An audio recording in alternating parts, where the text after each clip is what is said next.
চাঁদপুর জেলা প্রশাসনের পক্ষ থেকে এমন পরিবারগুলোর কাছে যাওয়া হচ্ছে যারা জুলাই আন্দোলনে শহীদ হয়েছিলেন।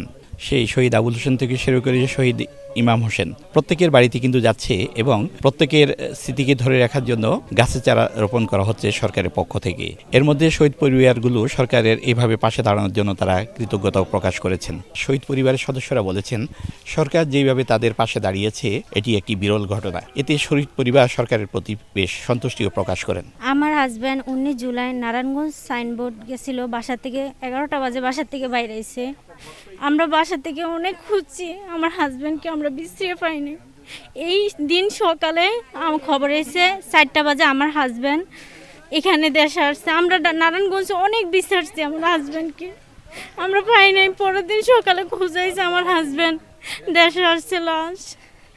এরকম কোনো স্ত্রীর যে এরকম দুর্ঘটনা না হয়, এত অল্প বয়সে স্বামী যে কোনো স্ত্রী না হারায়। যাত্রাবাড়ি থানার সামনে ফ্লাইওভারের নিচে 5 আগস্টে 1:30 থেকে 3টা পর্যন্ত আমার ভাইয়ের গুলি করে নির্মমভাবে হত্যা করছে। তো আমার ভাইয়ের যারা নির্মমভাবে গুলি করে হত্যা করছে তাদের বিচার যেন দ্রুত আকারে করে। প্রতিদিন বাবার কথা মনে পড়ে, কানতে মনে চায়। রাইতে ফুতর লোক আমার লগে দেওয়া হয়েছে শুক্রবারে, আর আমি দেখে কুলাই না, শুক্রবারে মারা গেছে। ছেলের কথাটা মনে হলো আপনার করে দেখে কিছু পারবতেছে আমার। 2024 সালে ঠিক এদিনে নারায়ণগঞ্জের সাইনবোর্ড এলাকায় গুলিবিদ্ধ হয়ে শহীদ হন আবুল হোসেন। তিনি ছিলেন গাড়ি চালক। সেই আবুল হোসেনের কবরে আজকে জেলা প্রশাসনের পক্ষ থেকে কৃষ্ণচূড়া গাছের চারা রোপণ করা হলো।